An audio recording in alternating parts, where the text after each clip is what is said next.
بسم اللہ الرحمن الرحیم۔ السلام علیکم، میں ہوں ظہیر عالم اور آپ دیکھ رہے ہیں میرا یوٹیوب اور فیس بک چینل V5 میڈیا۔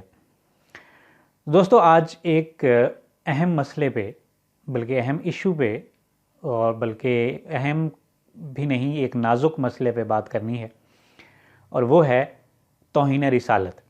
ابھی چند دن نہیں بلکہ 2 دن قبل پنجاب کے ضلع ننکانہ صاحب میں مشتعل ہجوم نے توہین مذہب کا الزام لگا کر ایک شخص کو قتل کر دیا۔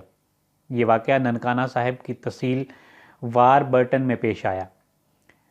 پولیس کی جانب سے مقتول شخص کا نام وارث بتایا گیا ہے۔ ریجنل پولیس افسر شیخ پورہ بابر سرفراز الپا نے بتایا کہ یہ واقعہ ہفتے کی صبح پیش آیا۔ انہوں نے بتایا کہ اس شخص پر قرآن کی توہین کا الزام تھا، جس پر لوگوں نے اسے ایک جگہ پکڑ کر بند کیا اور پولیس کو اطلاع دی۔ RPO شیخ پورہ کا کہنا تھا کہ واقعے کے فوراً بعد علاقے میں اس متعلق یہ بات پھیلنی شروع ہو گئی اور علاقے میں توہین مذہب سے متعلق اعلانات ہونے لگے۔ ان کے مطابق جب پولیس نے اس شخص کو حراست میں لیا اور اسے پولیس اسٹیشن لے جانے لگی تو ہجوم بھی پولیس کے پیچھے پیچھے چلنے لگا۔ RPO بابر سرفراز نے بتایا کہ پولیس قانونی تقاضے پورے کر رہی تھی اور ہجوم کے ساتھ بات چیت جاری تھی کہ وہ منتشر ہو جائیں اور قانون اپنا راستہ لے گا، لیکن پھر لوگ اشتعال میں آ گئے اور مشتعل ہجوم نے اس شخص کو تھانے سے چھڑا کر باہر لے جا کر تشدد کیا اور وہ ہلاک ہو گیا۔ وزیر اعظم پاکستان میاں محمد شہباز شریف نے اس واقعے کی تحقیقات کا حکم دیتے ہوئے کہا ہے کہ قانون کی حاکمیت کو یقینی بنانا چاہیے اور کسی کو قانون پر اثر انداز ہونے کی اجازت نہیں ہے۔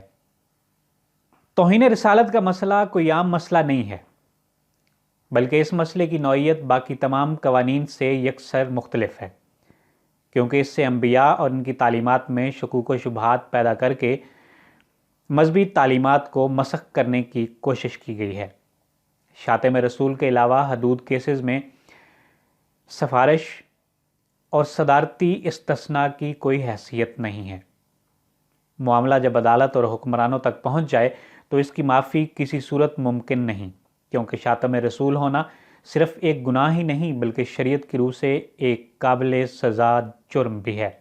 پاکستان پینل کوڈ کی دفعات 295B سے لے کر 298C تک دین کے حوالے سے جرائم کے بارے میں ہیں۔ ان میں سے 295C توہین رسالت کے بارے میں ہے، جیسا کہ آئین پاکستان میں لکھا ہے کہ پیغمبر اسلام کے خلاف تضحیک آمیز جملے استعمال کرنا، خواہ الفاظ میں، خواہ بول کر، خواہ تحریری، خواہ ظاہری شباہت، پیشکش یا ان کے بارے میں غیر ایماندارانہ براہ راست یا بالواسطہ بیان دینا، جس سے ان کے بارے میں برا، خود غرض یا سخت تاثر پیدا ہو، یا ان کو نقصان دینے والا تاثر پیدا ہو، یا ان کے مقدس نام کے بارے میں شکوک و شبہات و تضحیک پیدا ہو، ان سب کی سزا عمر قید یا موت اور ساتھ میں جرمانہ بھی ہوگا۔ توہین رسالت کے قانون پر تحقیق کرنے والے ایک غیر سرکاری ادارے کے مطابق اس قانون کے تحت اب تک ملک میں 950 سے زائد مقدمات درج کیے گئے ہیں، جن میں سے بیشتر عیسائی، ہندو یا احمدی نہیں بلکہ مسلمان شہریوں کے خلاف ہیں۔ 950 میں سے 480 مقدمات مسلمانوں کے خلاف اور 350 کے قریب احمدی فرقے کے اراکین کے خلاف درج کیے گئے ہیں۔ عیسائیوں کے خلاف دائر کیے گئے مقدمات کی تعداد 120 کے قریب ہے، جبکہ ہندو شہریوں کے خلاف صرف 14 مقدمات درج کیے گئے ہیں۔ بدقسمتی سے ہمارے ادارے اور حکمران نہ تو خود 100% قانون پر عمل کرتے ہیں اور نہ ہی عوام سے کروا سکتے ہیں، اور جب کوئی توہین رسالت جیسا مسئلہ بنتا ہے تو اپنی کمزوریوں کو چھپانے کے لیے عجیب بیانات داغ دیتے ہیں۔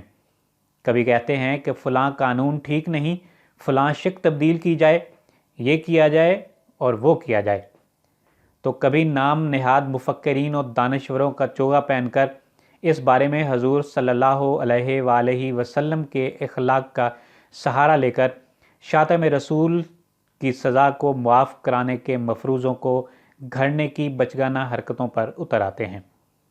لیکن یاد رکھیے، یہ مسئلہ کھوکھلے دعووں اور بیانات سے حل نہیں ہوگا۔